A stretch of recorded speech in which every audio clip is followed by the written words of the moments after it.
All right, got the R230 clear coated. Oh, there's a couple defects here. I don't know what the hell's going on here. If there was like a hair in there or something.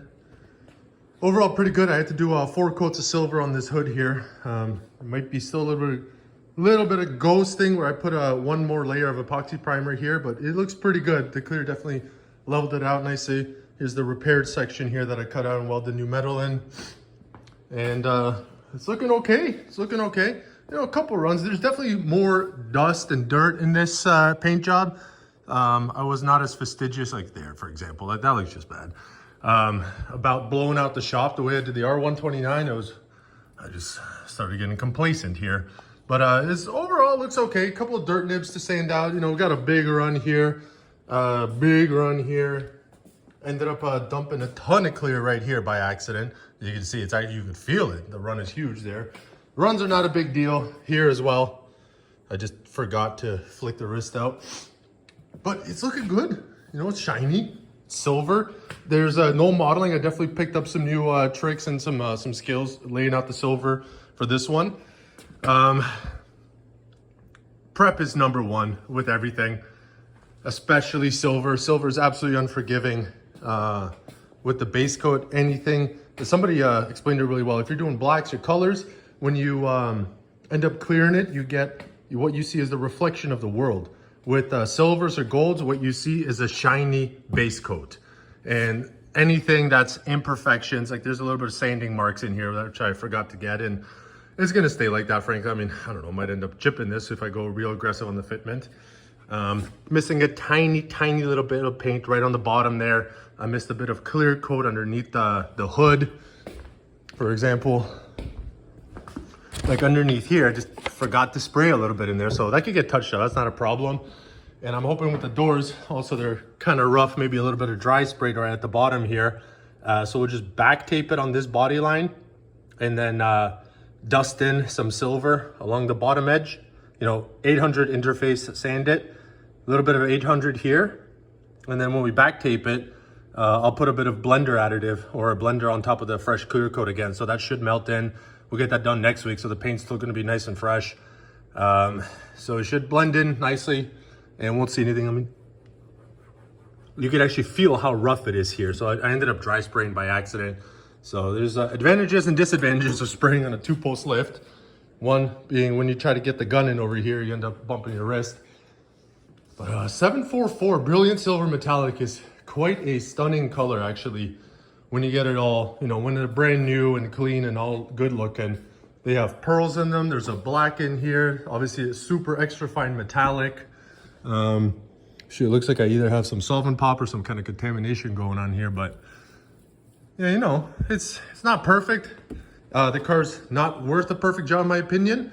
So it's a 90-10 rule on this one, where the last 10% to get perfection requires 90% of the time. And this being a rebuild title, a couple other issues here and there, it's just not a perfect car. For me, it's not worth it. It's not gonna fetch a good market, you know, clean title value anyhow. It's not worth me putting the extra 2 months of effort in to get this absolutely perfect. And same with these seals, for example. A lot of them are glued as well onto the trim pieces because all this moves, right? It's a hardtop convertible, so the seal has to be good on it. And I mean, they are extremely expensive. So pulling them off, it's a one-time thing basically.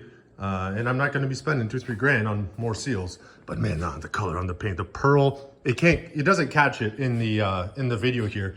Maybe a little bit. You got that bit of a blue pearl sheen on it. Very, very pretty color. I like it. It's I think the 744 is a nicer color than the newer iridium silver, which is what the GL is. That's more of a flatter silver. This has a little bit of darker color to it and also that pearl, but it's looking pretty okay. There's some repaired section on the bumper. This is all cracked in multiple pieces. It's looking okay. You got the spoiler, the A-trim pieces painted up here as well. You can see that blue pearl shining up in there. So it's nice, looks good. It'll do what it needs to do. So I got the non-ABC power steering pump to put on today. Still waiting to sell the 20-inch AMGs because I'd rather run the 19s. Oh, let's see this. I did color match the rear valence.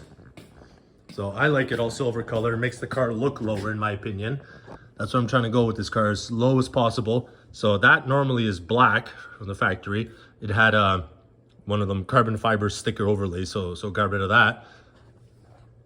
I think it looks pretty good in the all silver. We'll get this cleaned up, looking presentable. It'll be a 30-footer. That's the plan with this car. 30-footer. It looks good in the parking lot. Looks good driving down the road. It's not a show car. It's going to be nice and low, real low to the ground. It's going to look cool. Just don't get up close to it and start doing an inspection, because you'll see little bits and pieces here and there, not perfect. Probably got a little bit of dry spray in here or something. Maybe a little bit of overspray, or not enough paint in certain nooks and crannies. Yeah. I still have to buy a one new side skirt. I do have this side skirt to paint up still, so it's in. But I went to go put the what do you call it, the sealer on here, and I noticed quite a bit of there was a bit of solvent pop, and there's some scratches in here. So I stopped. I was going to try to cram and force that in there anyway, so I stopped. We'll get a nicer finish on that. All right, thanks for watching, and thanks for listening to my rambling. Stay tuned for more. Hopefully next time this is all put back together and looking semi-decent.